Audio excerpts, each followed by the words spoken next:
Bom dia, meu nome é Matheus Eduides e juntamente dos meus colegas Brian Luiz, Gustavo Moraes e Matheus Reis Casarim, iremos apresentar o nosso trabalho 1 da disciplina MAC 024, Introdução à Modelagem Computacional da UFJF. Para resolver o primeiro exercício de evolução do sistema dinâmico discreto, começamos importando os pacotes necessários, que são o NumPy e o Matplotlib. Depois, definimos as variáveis iniciais, como alfa e o número de passos. Após isso, executamos um laço que faz a evolução do sistema dinâmico pelos 300 passos passados no exercício, de forma a calcular os valores de x e y por meio das equações 1 e 2.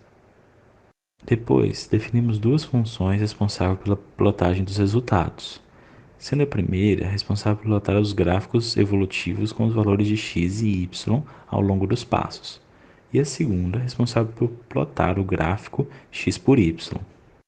No primeiro gráfico, podemos observar que por volta do passo 50, o equilíbrio é atingido e por isso o valor da evolução já não é mais alterado.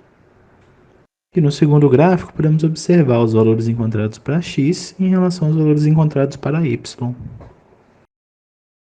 Na segunda questão, modelo presa-predador, primeiramente nós importamos a biblioteca simbólica do Python para nos ajudar a solucionar esse problema. Na primeira parte do problema, é pedido para achar os pontos fixos das duas equações dadas, da interação entre as duas espécies. Com isso, nós declaramos as variáveis dadas as equações e nós escrevemos as funções. E depois nós pedimos para a biblioteca solucionar a equação para determinarmos os pontos fixos.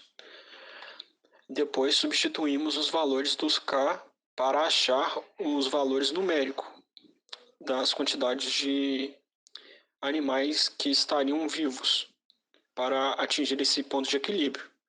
Na segunda parte, nós usamos a mesma metodologia da questão anterior, só que dessa vez com a aplicação do pesticida. E com isso, nós adicionamos uma segunda parte na equação para ter um decréscimo na população, dada a efetividade desse produto. E notamos também que quanto maior o valor da efetividade do produto, menor é o número de besouros e maior o número de insetos, chegando a um ponto que, a partir do 37%, o número de besouros passa a ser negativo e o número de insetos supera os 700, para atingir esse ponto de equilíbrio. No terceiro exercício, é-nos apresentado um sistema dinâmico discreto e pede-se que resolva o sistema para que se encontrem os seus pontos fixos e os classifique em relação às suas estabilidades e evolua o sistema por 1.200 iterações para apresentar os resultados num gráfico x por y. Primeiro, no exercício, antes de tudo, o sistema ele é convertido num sistema com apenas duas variáveis, x é q e y é q, que atendem às condições para que se encontre o ponto fixo do mesmo, os pontos fixos do mesmo. E o sistema logo em seguida é simplificado para que possa ser utilizado no código. Já no código, são importadas as bibliotecas que serão utilizadas durante a resolução do exercício, definidos os números de interações e as constantes utilizadas, e logo em seguida o exercício é resolvido. Primeiro, o sistema ele é convertido para o código e resolvido através da biblioteca SymPy, e através disso obtemos que os pontos fixos são 0 e 0, e 41.0126 e 50. Logo após, as funções que compõem o sistema são derivadas e dessa forma monta-se a matriz jacobiana do sistema e através dela pode-se obter o traço e o determinante. Aplicando cada um dessas propriedades, traço e determinante, em cada um dos pontos, pode-se então fazer análise de estabilidade de cada um dos pontos. Bem, como o determinante do primeiro ponto é menor que 1, mas não é maior que o traço menos 1, o primeiro ponto fixo é instável.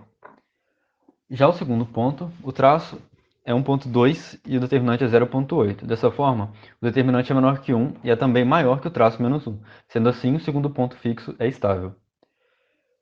Após a feita a análise dos pontos, da estabilidade dos pontos, parte para, então, a iteração do sistema, que é feita de uma forma simples, através de um loop, e logo em seguida, através da biblioteca pyplot, plota-se o gráfico de x e y, que, como demonstrado na imagem, espirala para encontrar um ponto específico que fica próximo de 40 e 50. Logo, pode-se assumir que o sistema x por y converge para o ponto fixo. Em relação à questão 4, nós temos aqui um problema de propagação de um boato, né, em uma empresa. Então, olhando o nosso código, a partir da linha 3 a gente importa os pacotes. Na linha 8 a gente define a função propagação boato, que ela justamente vai retornar a lista com todos os valores que a gente procura nessa questão. Então, na linha 13 aqui, a gente tem justamente o código que é baseado nesse modelo passado no enunciado.